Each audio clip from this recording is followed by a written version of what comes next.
This is ChestertonRadio.com. From Hollywood, it's time now for... Johnny Dollar. Ben Tyler, Johnny. Transworld Fidelity. Oh, hi, Ben. Are you free at present? If the price is right. I mean, are you on a job? It's beginning to sound like it. Can you be on a plane for Algiers in 2 hours? Sure. Who's the client? Lorcoe Limited, Amsterdam. You know, they're the... Diamond Cutters, an old firm. Big-time deals all over the world. Check. What happened? Oh, one of their couriers just dropped dead in the Algiers airport. Oh, too bad. He was carrying a briefcase with $100,000 worth of set stones. Top-grade diamonds. Don't tell me, Ben. Let me guess. That's right, Johnny. The briefcase is missing.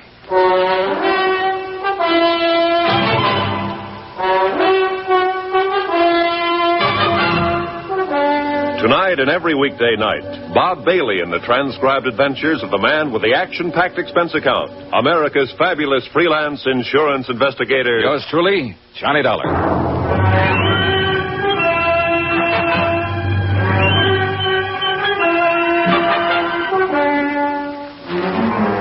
Expense account submitted by Special Investigator Johnny Dollar to the Home Office, Transworld Fidelity Company, Hartford, Connecticut.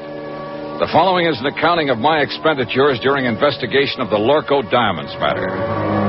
Item 1, $324.60, transportation. A routine plane flight to North Africa and the city of Algiers.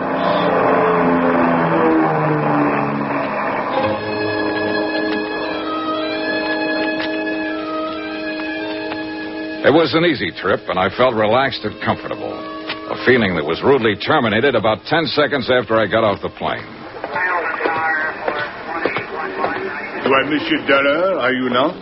Yeah, that's right. I am Inspector Marcus of the Algerian Customs Police. Oh, how are you, Inspector? Oh, quite well, monsieur, and vastly reassured now that you have arrived on the scene of the crime. Oh? You see, I have implicit faith in special investigators. I have encountered them in the past, so I have no doubt, but this little affair will prove most simple to you, monsieur. I see. I feel that in a mere matter of hours, voila, you will produce the guilty culprit like un lapin out of a chapeau. Inspector, I'm beginning to feel a cold wind from the north. That's odd for this time of year, isn't it? A mere passing breeze, monsieur. I shall now assume my official attitude. And that is? Extreme courtesy, complete cooperation, and the devoted service of my meager talents. On orders, you understand, from my superiors in Paris. And now, monsieur, if you will accompany me to my office. Delighted to. After you, Alphonse. My name is Pierre. Oh, sorry. Just a whimsy. Oh, yes, I know. I have heard the joke. Both jokes. This way, monsieur. A man from the local diamond firm is waiting for us. A special representative, so he informs me. And so, since you yourself are a special investigator, I could perceive a certain advantage in letting him give you the facts, as I believe you say it in the States. Tie our tails together, sit back, and watch the fur fly. Is that it? Well, he is a trifle excitable, but your metaphor, however, escapes me. Oh, I doubt that, Inspector Marcus. In fact, I doubt if much of anything escapes you. You are too kind. Except, of course, $100,000 worth I of spoke diamonds. too hastily. Vanished, disappeared, right under your nose. Well, but there were extenuating circumstances. Oh, I'll bet there were. Tell me something confidentially. Did your superiors in Paris really blow their tops? Monsieur Dollar, if I may borrow one of your more colorful expressions, they said I had probably goofed.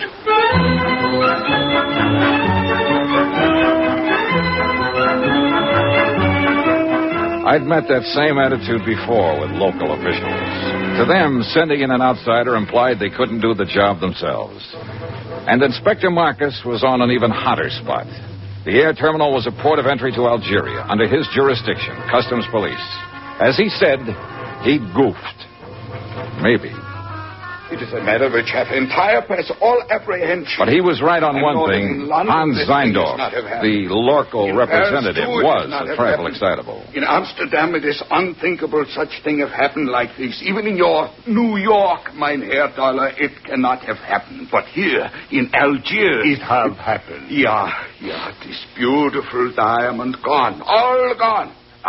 It's like barbarians. This Africa is no place for diamonds. Maybe you ought to tell him that in Kimberley. It's differently there. It's entire different. All right, Mr. Zeindorf. Suppose you tell me just what happened. Who can know, mein Herr? 15 years, this courier has worked for Lorcoe Company. We think he is trustworthy. Entire trustworthy. Well, even a trustworthy man can die of heart failure. But he has never had this heart failing before. All right, but...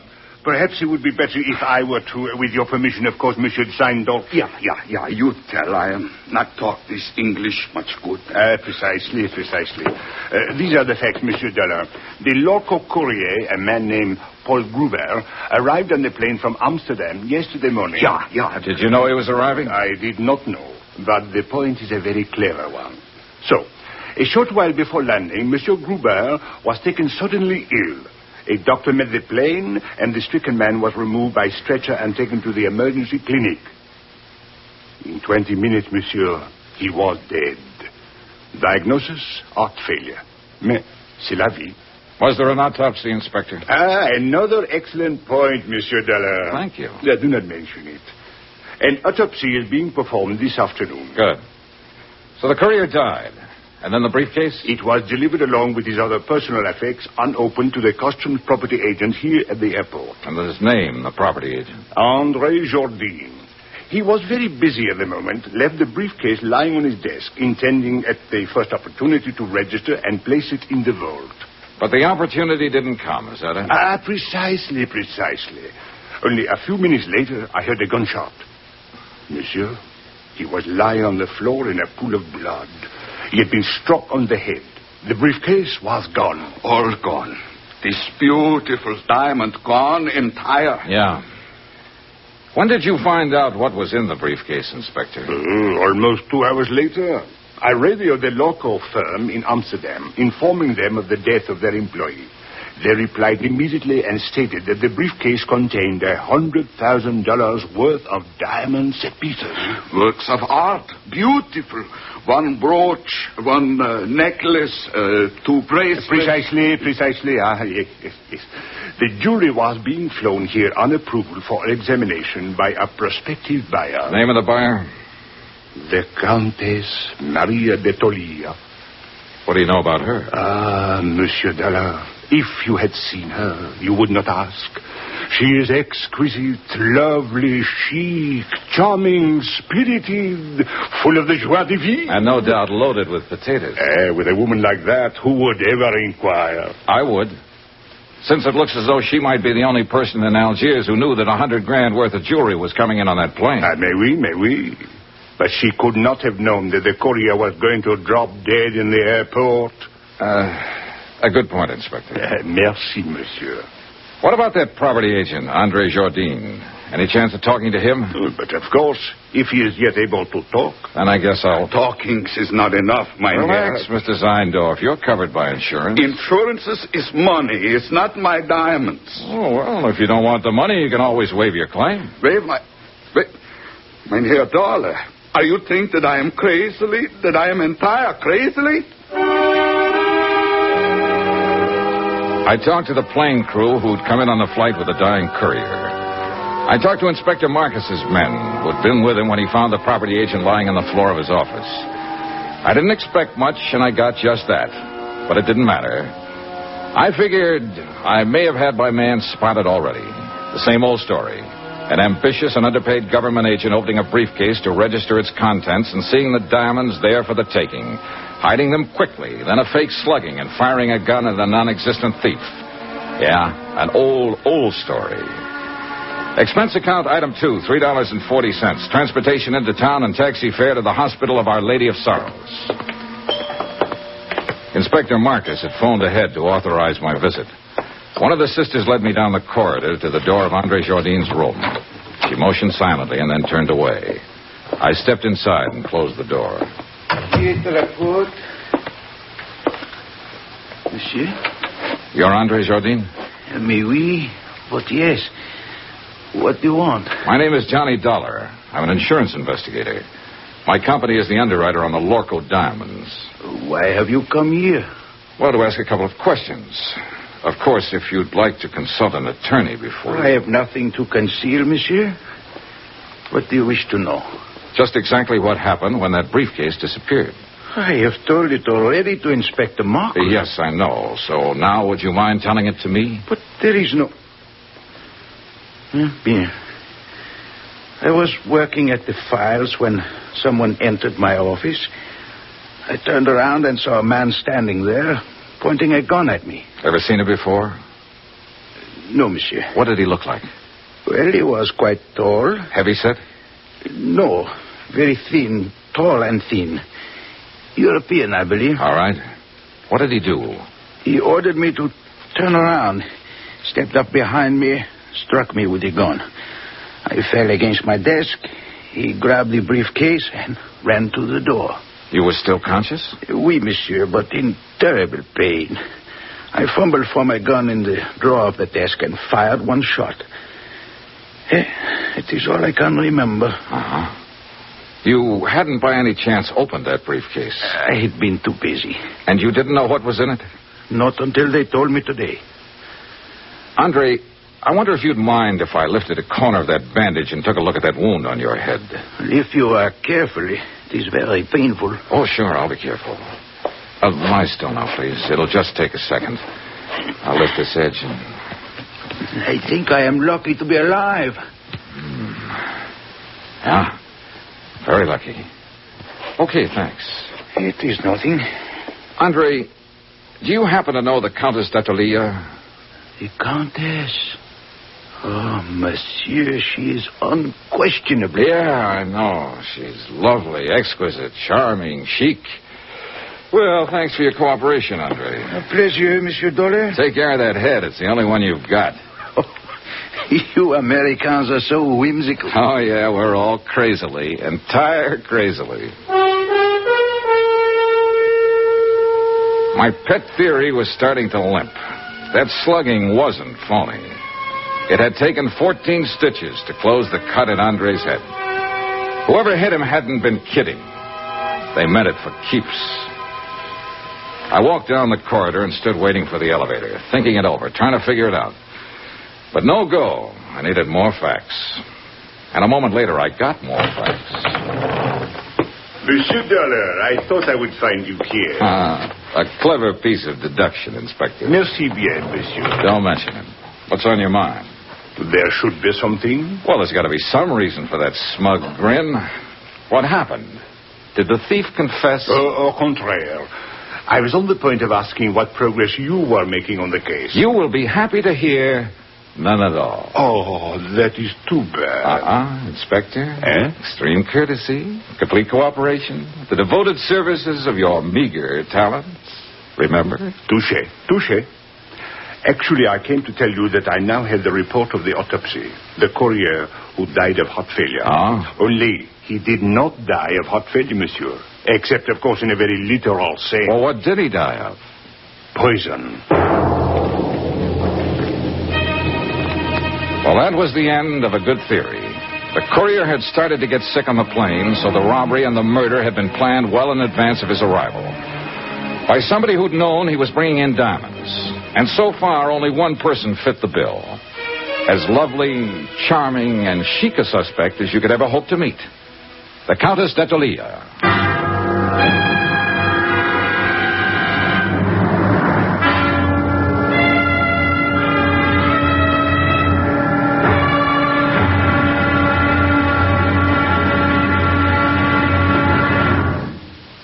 There'll be another intriguing episode in our story of the Lorcoe Diamonds matter tomorrow. Tomorrow, a lovely woman lies beautifully, and a sinister whisper drifts out of the Casbah.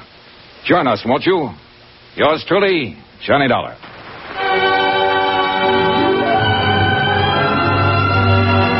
Yours truly, Johnny Dollar, starring Bob Bailey, is transcribed in Hollywood. Written by Les Crutchfield, it is produced and directed by Jack Johnstone. Be sure to join us tomorrow night, same time and station, for the next exciting episode of Yours truly, Johnny Dollar. Roy Rowan speaking.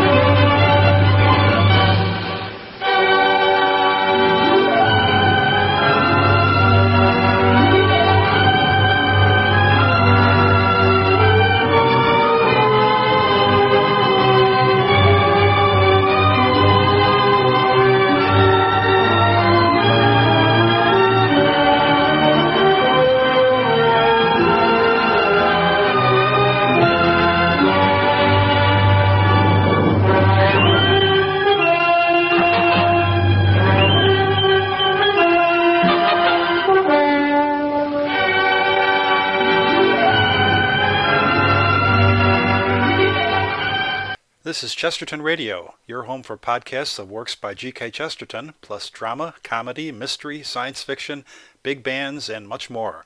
The soundtrack to your Chesterton day at chestertonradio.com. From Hollywood, it's time now for Johnny Dollar. This is the Countess D'Atolia. Oh, yes. My maid tells me that you were trying to reach me by telephone. That's right, Countess. I want to talk to you. Where are you now? Well, at my residence, of course. Did you think I might come running immediately to your hotel, Mr. Dollar? Not after hearing your description. I'm seldom that lucky. What is it exactly that you wish to talk about? $100,000 worth of diamonds and a dead man. I'm a special investigator. I know who you are. I investigate before I call you. Wow. Not only beautiful, but clever. This ought to be interesting. I'm afraid I don't entirely understand your flippancy. Then suppose I come over and explain it to you. Say around 8 o'clock? I'll make a definite effort to be here. You know something, Countess? I think it's about time somebody built a small fire right under that lovely little complacency of yours. I'll be there at 8 with matches.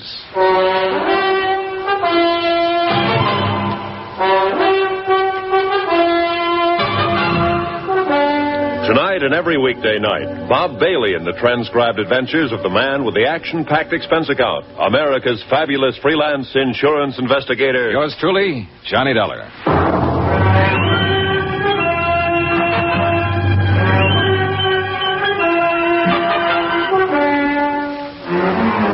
From Special Investigator Johnny Dollar, location Algiers, North Africa, to the Home Office Transworld Fidelity Company, Hartford, Connecticut.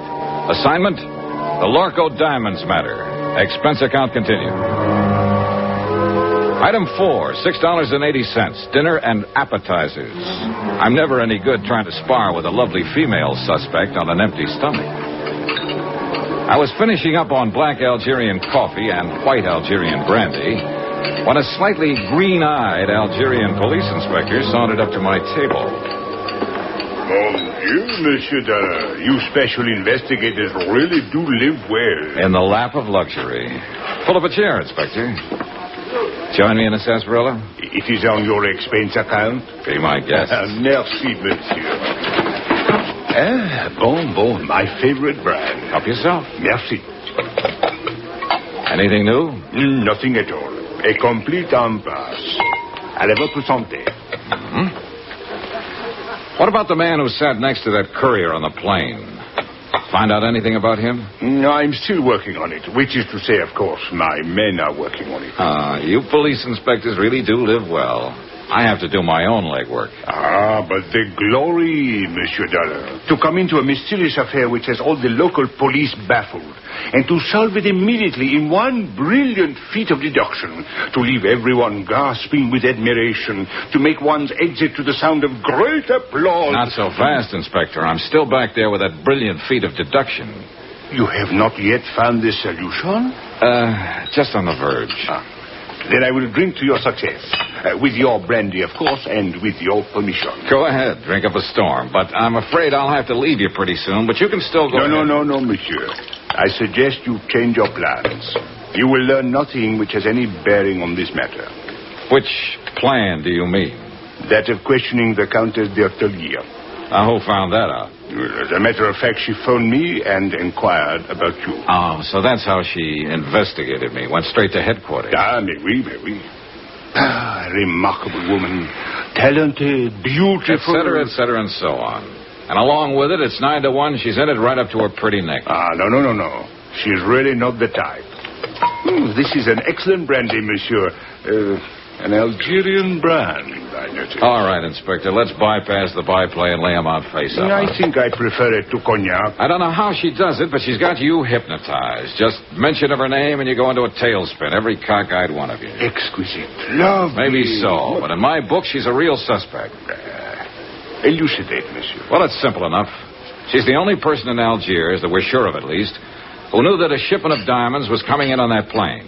Why? Because she's the one who ordered it. Monsieur, it is even simpler. She could not have poisoned the courier because she was not on that plane. She could not have stolen the briefcase from the customs property agent because it was done by a man. So, where is your case? An accomplice, a man, with the Countess calling the shots for him. What man, monsieur? You got a good point there. Merci bien. Don't mention it. But from the influence she seems to have, it might be any man in Algiers. Inspector, it wasn't you by any chance. You raise a very interesting point. Now, suppose the Countess should ask me to kill someone for her. I wonder what I would do.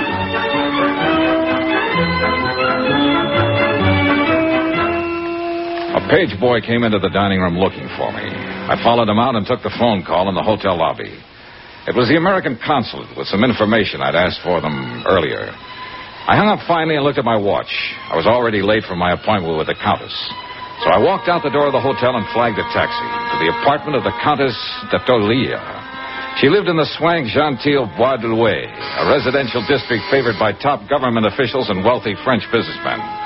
But the building she lived in was a little frayed around the edges, and the maid she'd mentioned was nowhere in sight. The pieces were starting to fit together. Good evening, Mr. Dollar. Countess? Since you are here, won't you come in? Thanks. This way, please.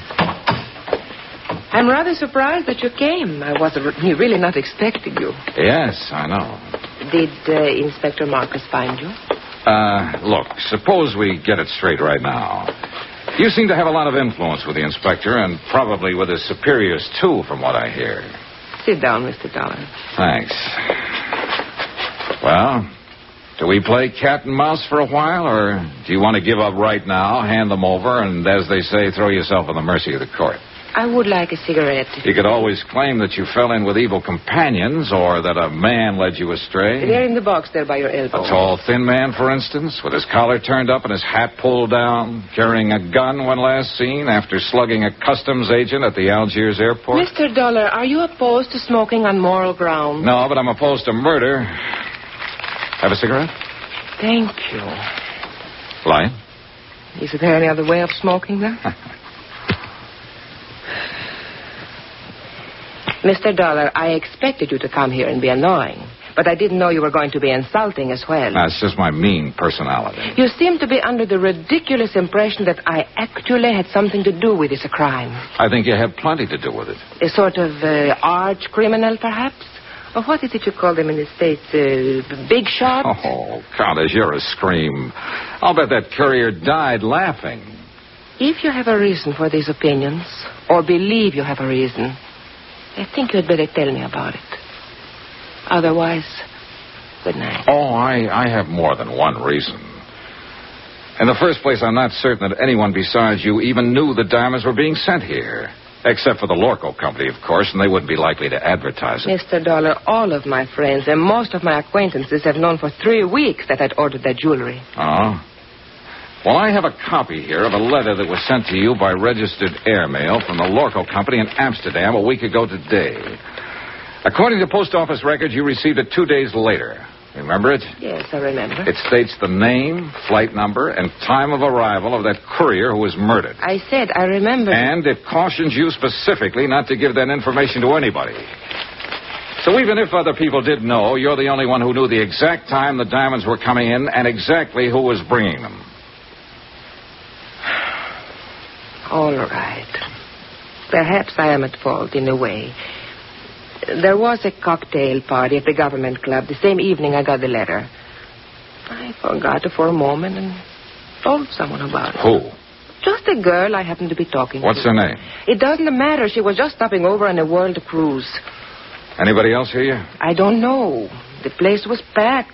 Government men, business people, Army, Navy officers. Anyone might have heard. Ah. Was Inspector Marcus at the party by any chance? Yes, I spoke with him during the evening. Mr. Dollar, I'll admit I was wrong, but there is hardly grounds for... All right, let's get to point 3. The Countess Maria d'Atolia, Italian by birth, title inherited, old family. Goes back through one line, in fact, to Lucretia Borgia. I did not poison the courier. Your family estates were confiscated by Mussolini. Family migrated to Bizerte, and then to Lisbon for 3 years. You left them there and went on to London. Since the war, you've lived in Paris, on the Riviera, back to London, Mallorca, and finally here. Have you been following me, Mr. Dollar? The consulate was pretty thorough. Anyway, you're well known in the international set, accepted everywhere, and apparently able to get along fine on your title and your looks. It is not very pleasant to be dissected while one is still alive. As a matter of fact, you're flat broke. You've been living on credit for the last 4 months. I think you have gone about far enough. And yet 3 weeks ago, you ordered $100,000 worth of jewelry sent to you on approval. How did you plan to pay for it? Get out. Or did you know you wouldn't have to pay for it because it was never going to be delivered? Get out of here. I don't have to listen to this. I don't have to answer your insulting questions. My private affairs are my own concern. The ice finally melted, and now you're going to blow your top. Get out, or so help me, I'll kill you. You mean me, too? You... Oh, no, hey, put that down. Don't throw that. Why, you little devil. Stay back. Let go of me. Settle down, then, and stop throwing things. I will do as I please. It is my house. So sorry. Oh, good Lord. A woman who can even cry beautifully. Leave me alone. Oh, you're unbelievable, baby. The boys were right. You're everything they said you were. Oh, it's too bad. Go away. All right. But before I do... What are you... No, don't.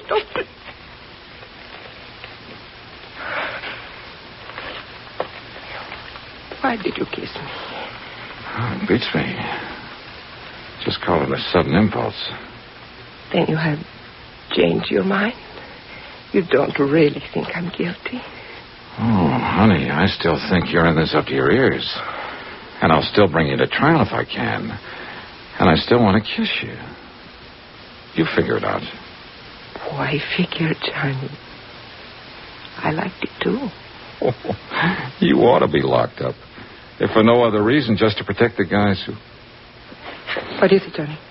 What are you going... That cigarette in the ashtray. Put it out fast. Get the windows open, all of them. Where's your kitchen? Back through the hall. Johnny, what are you going to do? Stay alive, if I can. It was gas fumes, one of the bottled gases they use for cooking in the higher-priced apartment districts. The concentration had been building up and finally seeped into the drawing room. If we'd lit another match, we'd have been blown to bits. The kitchen was dark, but I didn't dare snap a light switch. One spark would do it. So I held my breath and followed the sound and finally found the range. Every burner valve was wide open. I could vaguely make out a glass-pane door opening onto a terrace. I grabbed a breath of air and moved toward another door that looked as though it might open into a hall. It didn't. It opened into a closet, and on the closet floor there was a body.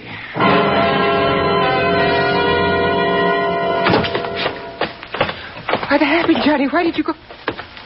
Johnny, who's that? He's a man from the Lorcoe company. Name is Zeindorf. Zeindorf? But where did you find him? Out there on the floor of a closet. Why? What was he doing here? You tell me. I don't understand it. He has no business here. What is wrong with him, Johnny? Well, right at the moment, he seems to be a little bit dead.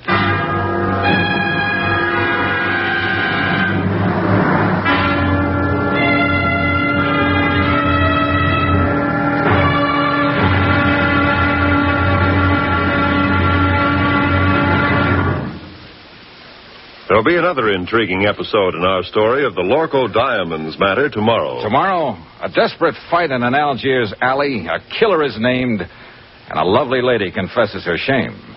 Join us, won't you? Yours truly, Johnny Dollar.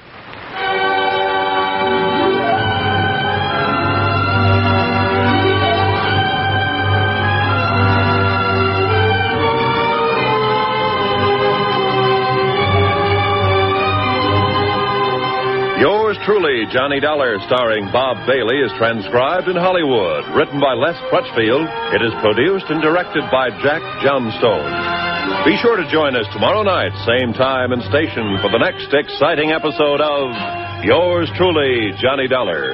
Roy Rowan speaking.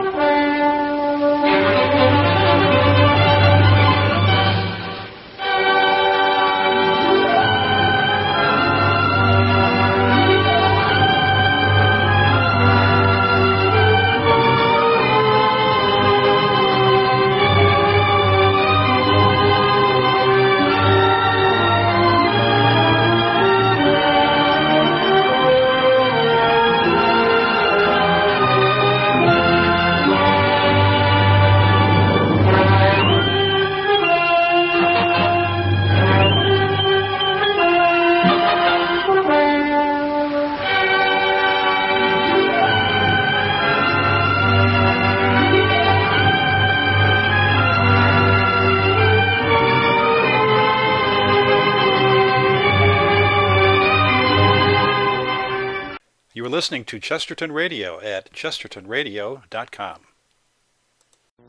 From Hollywood, it's time now for Johnny Dollar. Hello? Who is it? Hello? Hello? Johnny, who is it? I don't know, Countess. Maybe they weren't expecting a man to answer, or at least not me. I would not know about that. What about this guy who was lying unconscious in your closet? Would you know anything about that? No, Johnny. I didn't think you would. I'll give him another shot of those smelling salts. I think he's coming too. Good. Maybe he'll know about some of these things. Yes, he will. Some of them. And of course he will tell you. I was hoping it would not be brought out. I did not want you to know. Murder is usually brought out sooner or later. Not murder, Johnny. It is not that simple.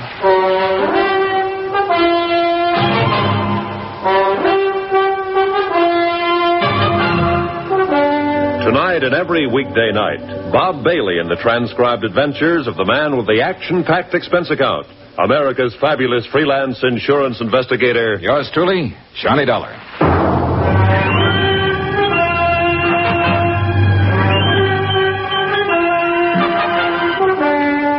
From Special Investigator Johnny Dollar, location Algiers, North Africa, to the Home Office Transworld Fidelity Company, Hartford, Connecticut.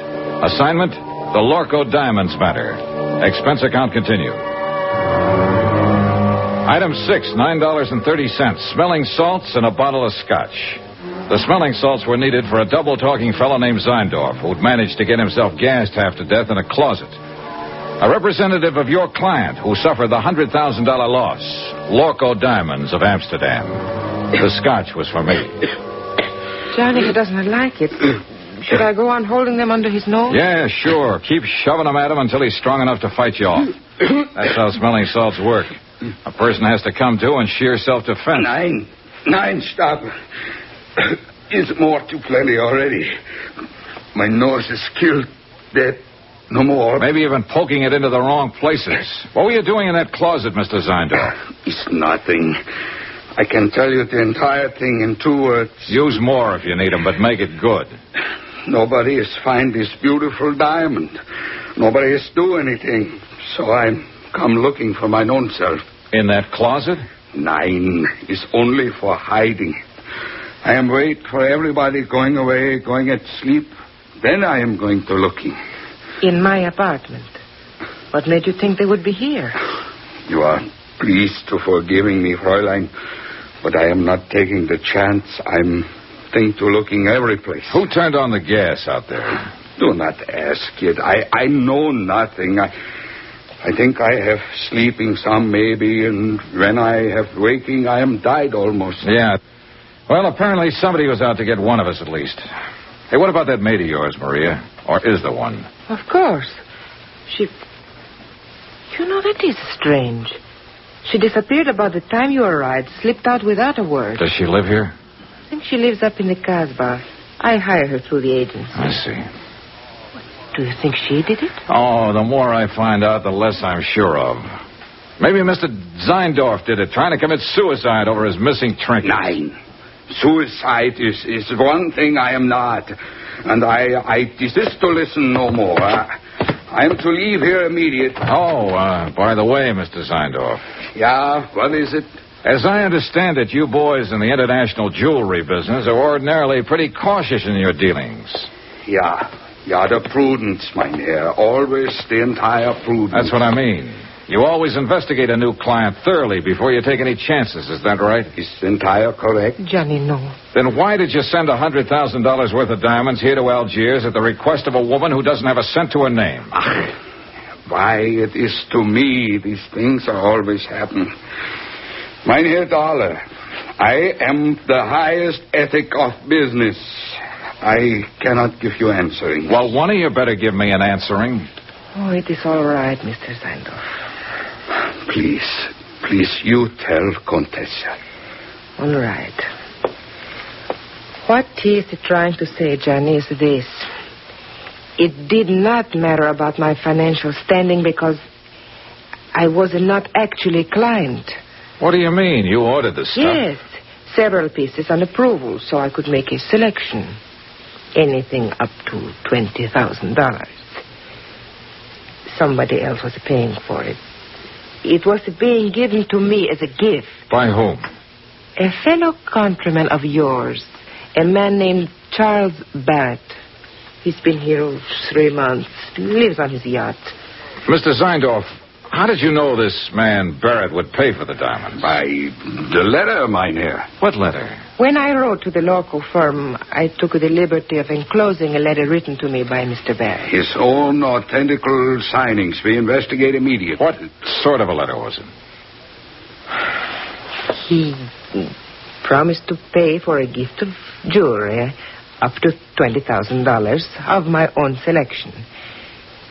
In return for certain considerations. What considerations? Romantic, mynheer. It is a little present of the engagement. Is that what it was, Maria? An engagement present?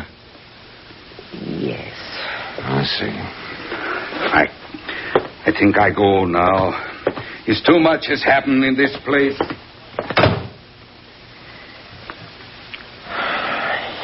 Is it all right to smoke? Yeah, sure. The gas is cleared out. Here. Thank you.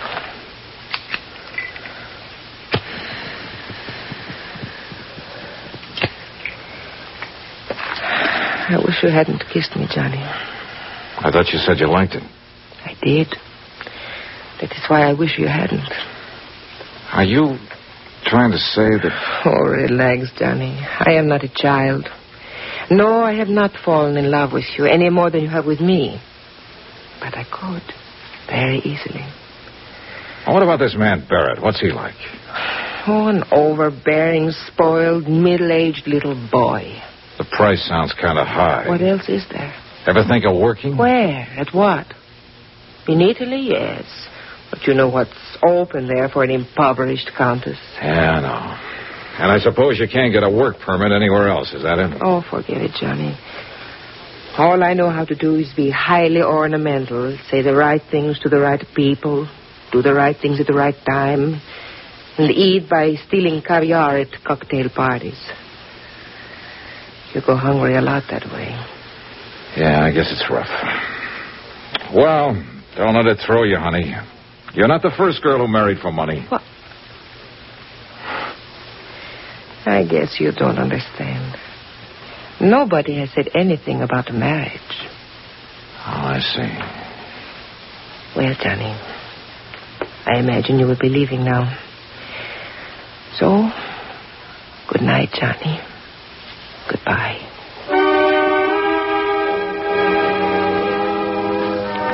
For all the progress I'd made in the case, I might as well have stayed at home. Another fish off the hook. Logical suspect number 1 had been the customs property agent Andre Jardine. But the blow on the head that sent him to the hospital hadn't been faked. And that, plus the fact the diamond courier had shown symptoms of poisoning before the plane even landed, seemed to leave Andre in the clear. And now, number 2, Maria Countess d'Attalia, was apparently able to supply another answer every time she needed one. And her answers were backed up by Hans Zeindorf, Lorcoe's own representative. We were shortcutting through the harbor district when I began to realize that the same car had been behind us ever since we'd left Maria's. It was a low-slung English job, expensive and easy to recognize. Driver. Oui, monsieur? Hit the gas a little harder. See if you can shake that car behind us. Mais oui. The other car picked up speed to match ours and still held the same distance. Hey, try a couple of fast corners. I want to make sure. Yeah?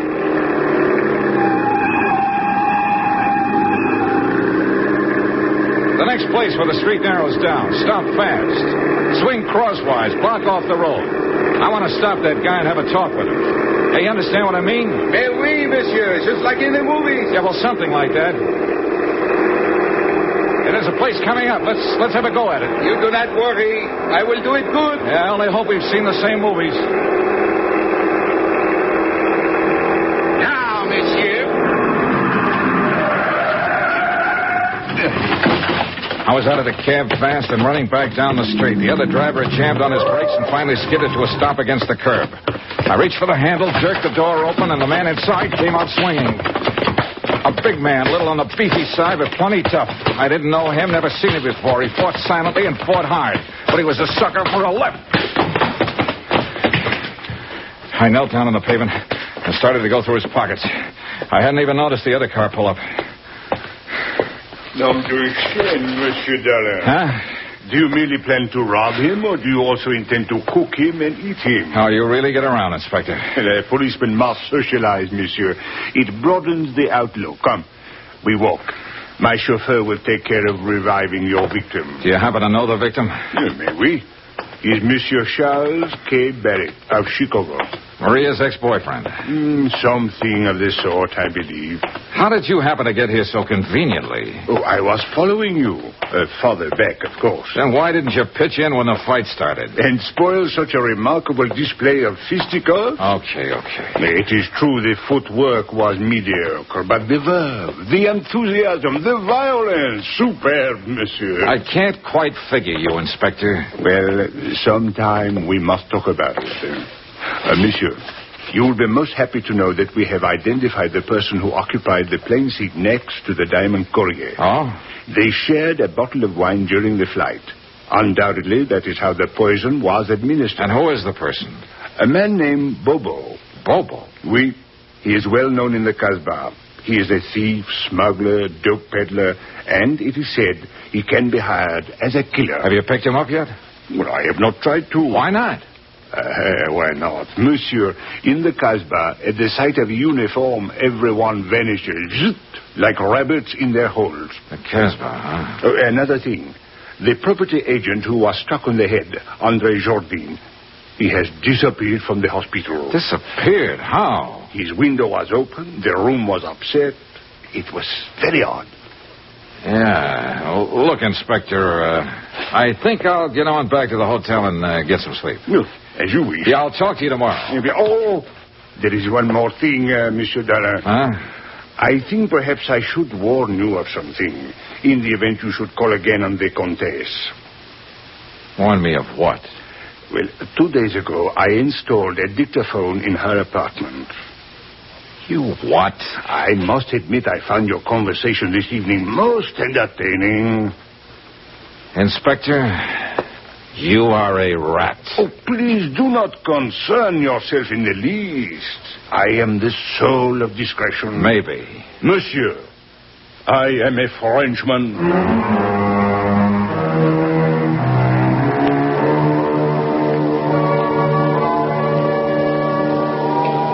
Twice tonight, the Casbah had been mentioned. The strange, mysterious native quarter on the steep hill behind the city. Maria had said her maid lived there. And now Bobo, who'd given poison wine to the Diamond Courier. I had an angle, and I had some ideas. The picture was finally starting to make sense. But I needed some more answers. And the trail led into the Casbah.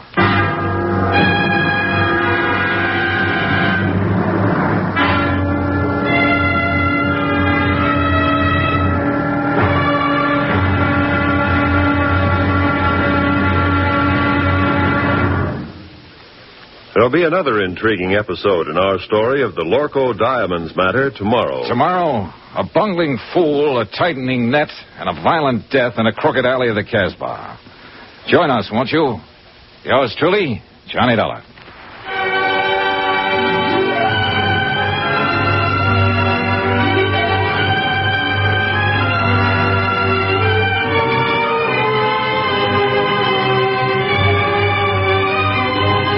Yours truly, Johnny Dollar, starring Bob Bailey, is transcribed in Hollywood.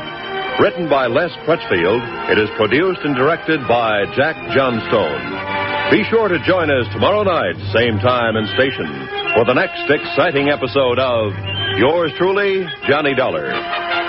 Roy Rowan speaking.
This is Chesterton Radio, the true, good, and beautiful at chestertonradio.com. From Hollywood, it's time now for Johnny Dollar. This is Abdul. Abdul? You don't know me. So? I have the little business. Well, I'm so happy for you. I hope it's doing well. Not bad. Okay, you what? You don't know me, but you're looking for me. Now, look, Joe, Abdul... It is a business to get jobs for people, for servants. Oh, the employment agent. Ah. Have you got the address of that girl who worked for the Countess d'Atelier? Oh, sure. You're very lucky. She's very pretty. You've got the wrong idea, Abdul. I just want to talk to her. Sure. Where does she live? For $20, I will remember. I'll give you 10. No, she's worth more. Look, knock it off. I gotta find her and talk to her fast while I'm still alive. And while she is.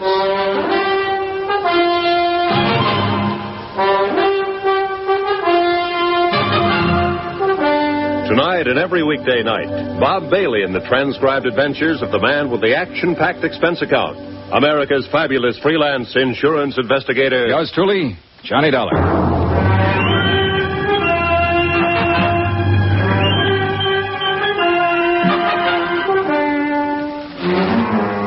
From Special Investigator Johnny Dollar, location Algiers, North Africa, to the Home Office Transworld Fidelity Company, Hartford, Connecticut. Assignment, the Lorcoe Diamonds matter. $100,000 worth missing. Expense account continued. Item 9, $15 even. Gratuity, tip, gift, bonus. Why kid about it? There was a bribe. To a man named Abdul for the address of a girl named Chata. An address up in the native court of the Casbah. But the idea wasn't romance, no matter what Abdul thought. 4 hours earlier, in the Countess d'Atelier's apartment, somebody had turned on the gas and tried to kill one or both of us. It was 9 to 1 that the somebody was Chata the servant. I wanted to ask her why. I'd put my coat on and was just on the point of leaving my hotel. I slipped a gun into my side pocket and moved over to the door. Yeah, how is it? Charlie Barrett. The guy you beat the daylights out of a couple hours ago, you know what I mean? No hard feelings, Dal. I just want to talk it over.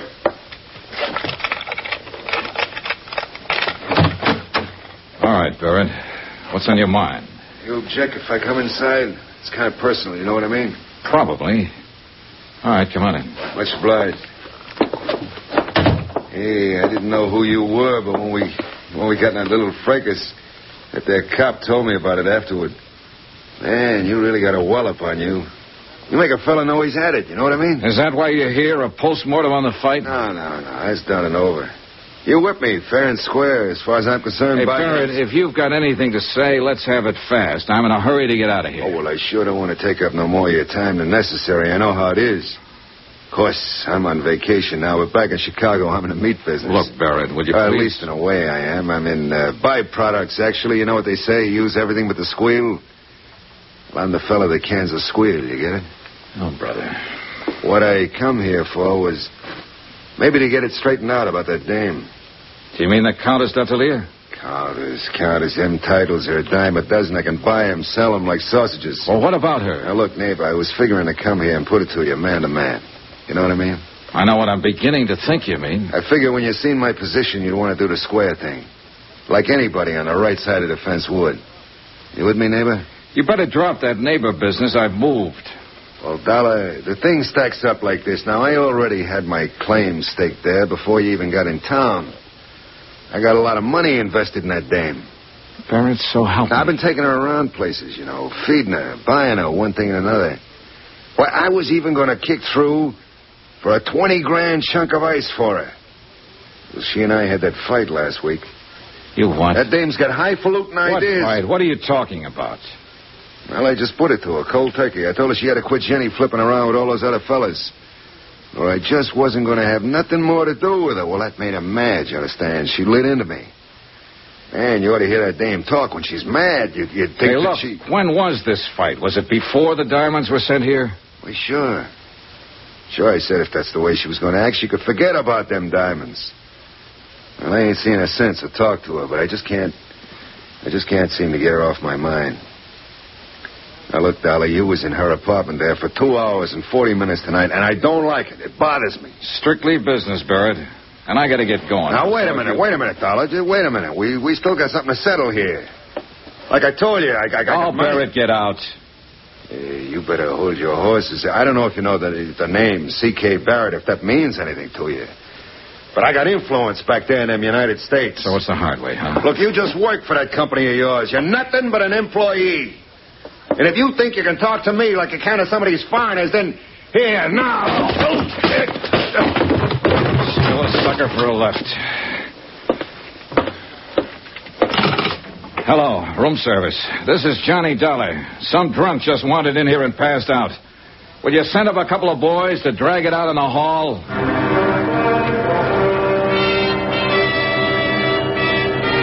Expense account item 10, $5.30. A tip to the bellboys and taxi fare to the Casbah.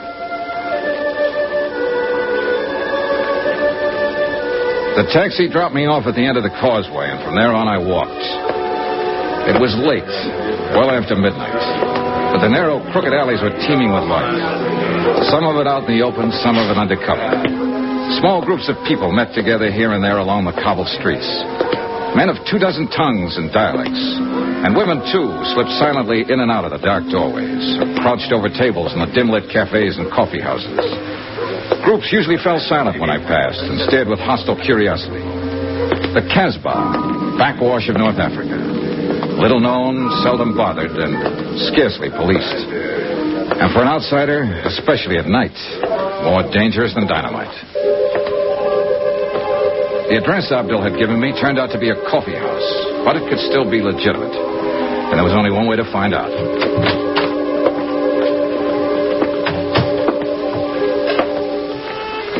What do you want?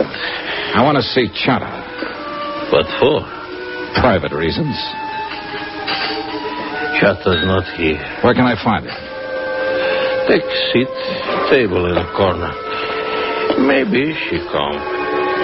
I took the seat, ordered coffee, and waited. A wrinkled old Arab squatted on a rug in the middle of the room and played strange, weird melodies. Gradually, the other patrons went back to their conversations, ignoring me completely. In fact, pointedly. 20 minutes passed. The girl didn't show. You will, of course, not object, monsieur, if I take the liberty of joining you? No, sit down. Merci. So, you wish to see Chat? Yeah, that's right. Do you know her? Oui, I know her very well. Know where to find her? But naturally, monsieur. I always know where to find her. She's my woman. Ah, so you're the man they call Bobo. Oui, monsieur. The man who poisoned the diamond courier. Oh, monsieur, it is true that I gave him some wine. A little, not much. But I think perhaps it was a bad vintage. Yes, most unfortunate. It was for him. Well, perhaps it was for the best. Life is so uncertain.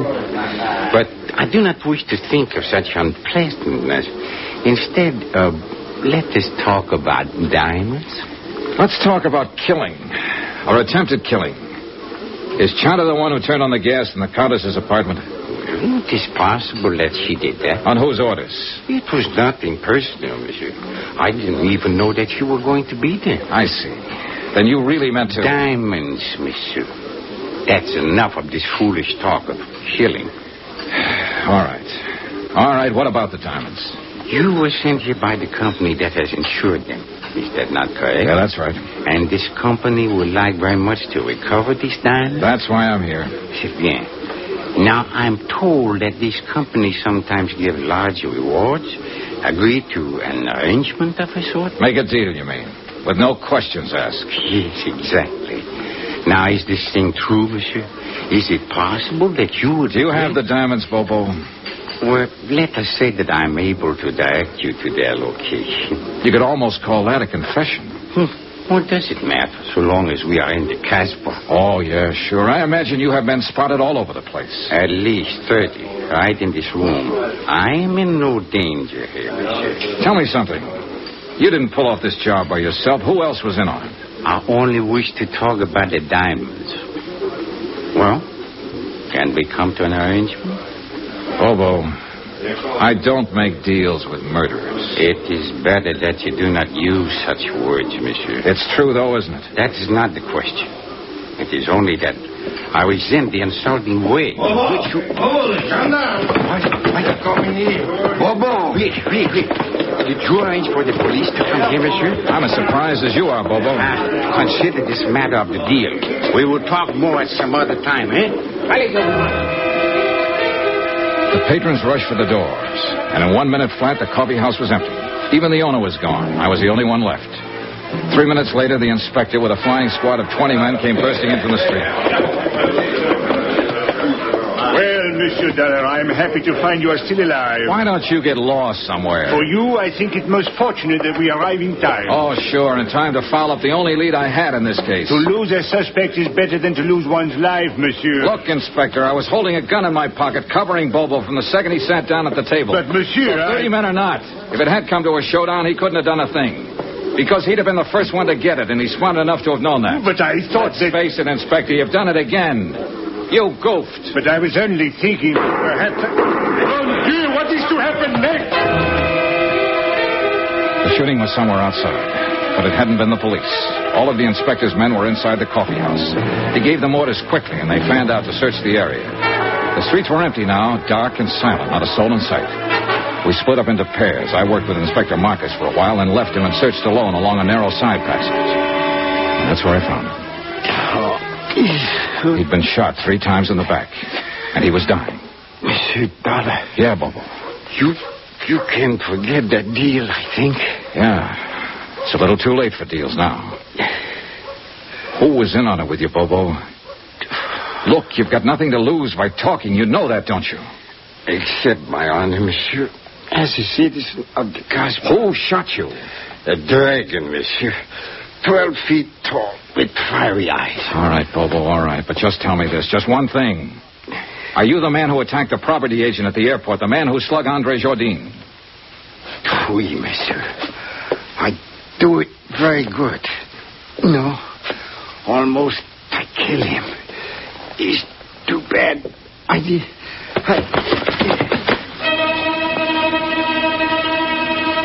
A minute or two later, Inspector Marcus came up, and we stood there looking down at the dead man lying on the stones of the alley. He was a short man, stockily built, with wide shoulders and a deep chest. There was the body of a man of action, of accomplishment. But he'd chosen to be a smuggler, dope peddler, thief, and killer. And now he had become the victim of another killer. Did he say anything, monsieur? Was he able to talk?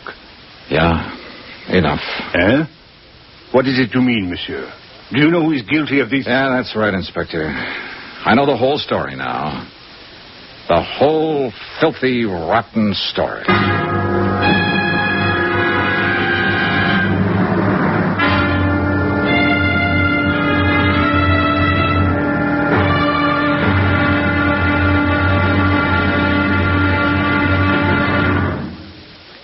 There'll be the final intriguing episode in our story of the Lorcoe Diamonds matter tomorrow. Tomorrow night, the odds are set. The last chip is down. It's the last spin of the wheel. And death is the croupier. Join us, won't you? Yours truly, Johnny Dollar.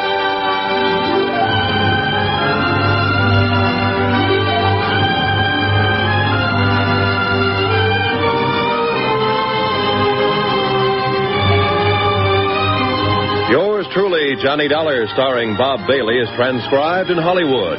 Written by Les Crutchfield, it is produced and directed by Jack Johnstone. Be sure to join us tomorrow night, same time and station, for the next exciting episode of Yours truly, Johnny Dollar. Roy Rowan speaking.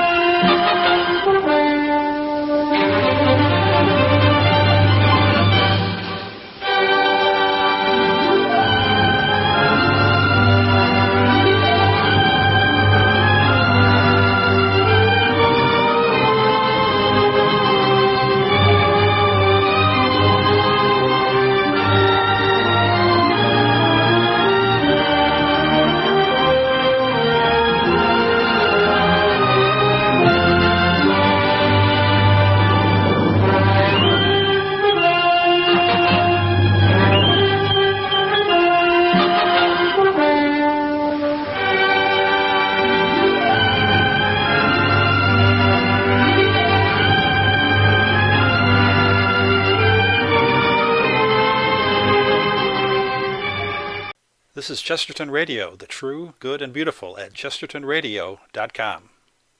From Hollywood, it's time now for... Johnny Dollar. Johnny, this is Maria. Maria. Well, isn't it kind of late at night to call? You've got to help me, Johnny. I'm being followed. Aren't you at home? No, it's a little cafe on the waterfront. I came in here to phone. Why the devil did you have to go out? Everything was set up. If you'd stayed home, you'd have been safe. What are you trying to do, get yourself killed? Johnny, this is no time. Where are you? What's the name of the place? The Marrakesh, number 41 Rue de la Mer. I'm afraid to go outside. No, whatever you do, don't go outside. Stay right where you are until I get there. But Johnny... Take your choice, Maria. It's either that or wind up on a marble slab. What do you mean? You know what I mean. You know better than anybody. Now stay there.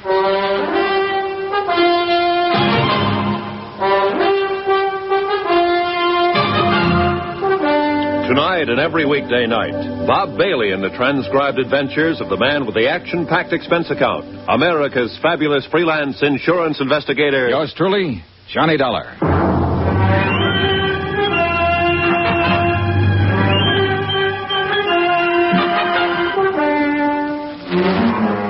From Special Investigator Johnny Dollar, location Algiers, North Africa, to the Home Office Transworld Fidelity Company, Hartford, Connecticut.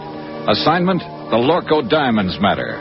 $100,000 in jewels stolen and a murder. Expense account continued.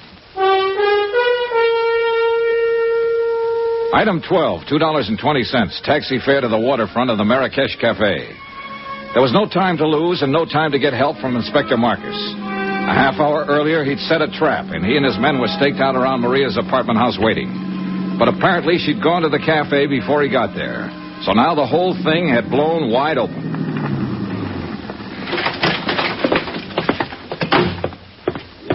The Rue de la Mer was a dead-end street close to the water, deserted at this hour of night. A couple of dim street lights and a light over the door of the Marrakesh Cafe. Everything else was in darkness. There was no movement, no sign of life. Over here, Johnny. When you got here? No trouble so far, huh? No. Except with that sailor over there. He finally passed out. Oh, you're probably used to that kind of trouble. Cigarette? Yes, thank you. Now, what were you doing down here at this time of night? I was visiting a friend. Is that the friend's car parked out at the curb? Yes. Charlie Barrett, huh? The meat packer from Chicago who was going to give you the Lorcoe diamonds. Well, I figured he'd got over his mad spell. How did you know about it? He told me just before I knocked him out for the second time tonight. He said you two had a fight over a week ago, and that he'd told you he wasn't buying any diamonds after all. Well, it was just... For a while, I thought I had you tagged again. I wondered why you hadn't canceled the order when you'd been told he wasn't going to pay for the stuff. Johnny, it was just a talk. I knew he would come around. Yeah, well, that's about the way I figured it. Another explanation. So I let you off the hook again. Why, Johnny? Why have you been trying so hard? Trying what? To find some way of involving me in this. Well, the facts just seemed to turn up. I wasn't trying to find them. It made a big difference, didn't it? Learning about Mr. Barrett. Learning what about him? That I was accepting a $20,000 gift from him. Why should it? Your life's your own. It did, though. Before that, you were... Well, seemed to be interested. Sure. You're a very beautiful woman. And that's all it was? What more did you want? All right, Johnny. Forget it. I don't blame you. Hey, tell me something. What about Barrett? Now that you've kissed and made up, is the engagement back on again? I haven't decided yet, Johnny. Well, come on. Let's get out of here. I'll take you home. Do you think it's safe? There was no sign of anybody around when I came in. Whoever it was probably got scared off. Oh, I was scared to death. When I saw the lights of the cafe, I jammed on the brakes and ran for the door. The other car was right behind me. Get a look at the driver? No. How'd you get hold of Barrett's car? Borrow it? He gave it to me. Not a bad night's work. It's a good car. Get in. You really play rough, don't you, Johnny? Sometimes. It depends on... Get down, quick, back of the car. It came from across the street. It's pitch black over there. What are you going to do? Look, Maria, you're safe as long as you're back of the car here. What about you? I can't get a shot from here. I'm pinned down. I'm going to make a run for that stone curb. Try to draw a shot and see where the flash comes from. Be careful, Johnny. Oh, don't worry, kid. I'm the carefulest guy you ever saw. All right, now sit tight. Here goes. Are you all right, Johnny? Yeah, I think I got him spotted. Let's see just how close I get. There's somebody running away. Yeah, so do I. Oh, where the devil? Why don't they get some streetlights down there? This car that's starting up. Yeah, I see it. They're getting away. One lucky shot might... Give me your keys. Wait here. I'm going after No, them. no, I'm going with you. Then pile in. Hurry up. Let's go. A few blocks away, I picked up the taillights of the other car and poured on the gas to keep hanging on. We roared through the empty streets along the waterfront, then swung into the coast road and headed out of the city. The model I was driving had been built for road racing, and barring accidents, I didn't figure the car ahead had much chance of shaking me. It was a narrow, winding road following the rocky edge of the headlands, and the curves were sharp and dangerous, especially at the speed we were traveling. Finally, it happened. The car ahead roared up a steep grade and missed the curve at the top. It rolled over and over, the headlights cutting crazy patterns in the blackness as it plunged down towards the beach. I finally braked to a stop about 30 yards from the wreck, jumped out and started toward it, and just then... the gas tank caught and burst, and the car exploded into a tower of flames. I caught a glimpse of the driver, pinned in the wreck. Then the fire took over and covered him. And I knew one thing was certain. He'd had it.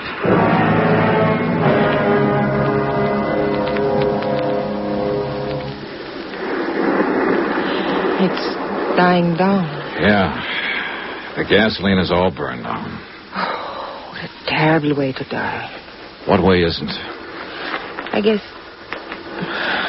Johnny, could I have a cigarette, please? Yeah, sure. Here you go. Thank you. Yeah, light up, Maria, while you watch him burn. What a horrible thing to say. It's quite a relief, though, isn't it, knowing you're safe now? Well, of course it's a relief when someone has just tried to kill you and now you know that they... That's true, but it's not what I meant. I don't think I understand you. What I meant was you're safe because now he won't be able to talk. Able to... Who won't be able? Do you mean you know who's in that car? Of course, and so do you. It's the customs property agent, Andre Jardine. Andre? Sure. Who else would have any reason to kill you, since he was the only one left after... Oh, I guess you haven't heard about it yet. Bobo's dead, too. What? Who is Bobo? Your other partner. Andre shot him in the back earlier tonight up in the Casbah. So you're doubly safe now, Maria. They're both dead. And for everything else, you've got an explanation. With just one exception. I don't even know what you're talking about. Oh, now, don't be modest. Actually, it was quite a scheme, whether you thought it up or Andre did. Oh, you are out of your mind. The idea was to make sure the diamond courier died, either on the plane or at least before he got through customs. That way, the courier's briefcase would be sent to Andre's office. Then Bobo was to help Andre fake the stick-up. But Bobo turned out to be a tough cookie. This may be true, Instead of sticking to plan, he decided to go for broke. When he slugged Andre, he tried to make it stick, but Andre managed to reach his gun, so he ended up in the hospital instead of the morgue. What has all this got to do with me? Then Andre got the idea of a double-cross. He left the hospital, went into the Casbah to look for Bobo. He found him, and he killed him. I still don't see His next step was a natural, to knock you off and keep the whole take for himself. We expected it, and we were ready for him. Inspector Marcus is staked out right now at your apartment house, waiting for Andre to show up. We didn't know you'd already gone out earlier. Well... all of this may be true, Johnny. But why do you insist on trying to fit me into the picture? Because that's where you belong. I mentioned the fact that you'd been able to come up with an explanation every time you needed it, with just one exception. What exception? Both Andre and Bobo have tried to kill you this evening. Why? Unless you were in on this thing. What reason would they have? Well, I don't know. Of course. Why should I know? I don't know why they tried to kill me, Johnny. Oh, a good answer, Maria. And it'll probably work. Yeah, you figured that one out fast. I don't know what you mean. No, of course you don't. Well... who has the diamonds? I will before morning. Johnny. Why couldn't you... Knock it off, kid. You got the wrong guy. It won't work with me. It could. Sure, I know. You're beautiful, charming, lovely. And you're rotten. Rotten right to the core. What are you doing, Johnny? Going back to town. But wait for me. Goodbye, Maria. Johnny, wait. Johnny!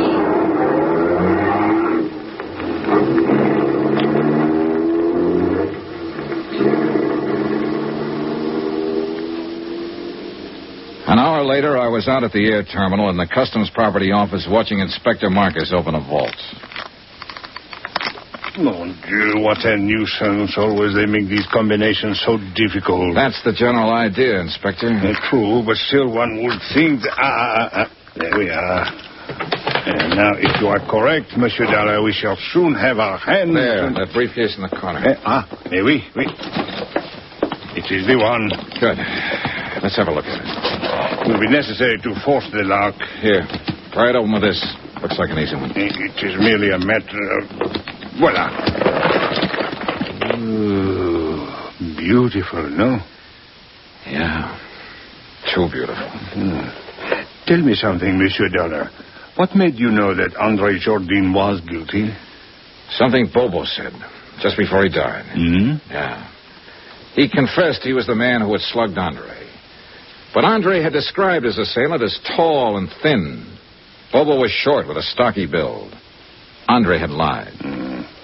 And all this time, the diamonds were right here in this vault to which Andre, as property agent, had access. Can you think of a safer place?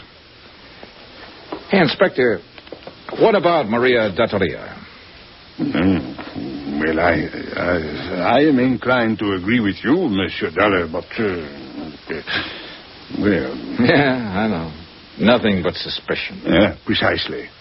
If I were to file charges and bring her to trial on such evidence as this, well, she would cry a little, perhaps, and look very beautiful. And, monsieur, the court would hang me, not her. Yeah, you're right. You could never make it stick. C'est la vie.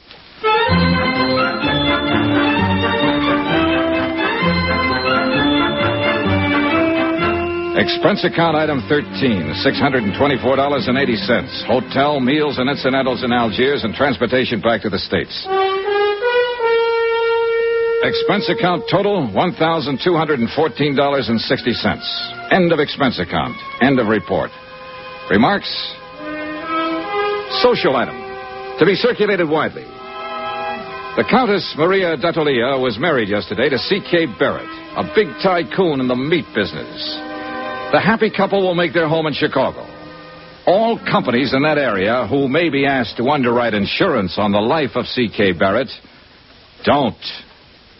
Yours truly, Johnny Dollar.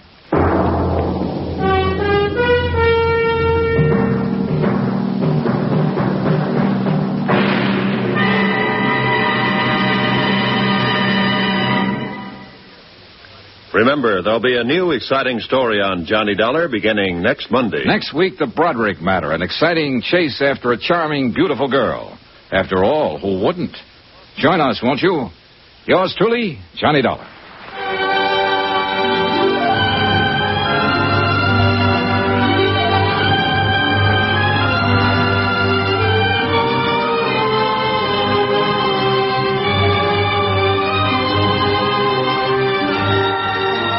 Yours truly, Johnny Dollar, starring Bob Bailey, is transcribed in Hollywood. Written by Les Crutchfield, it is produced and directed by Jack Johnstone. Heard in this week's cast were Lillian Bayef, Jack Moyles, Victor Perrin, C.K. Barrett, Lawrence Dobkin, Forrest Lewis, and Jay Novello. Musical supervision by Amerigo Marino. Be sure to join us on Monday night, same time and station, for another exciting story of yours truly, Johnny Dollar. Roy Rowan speaking.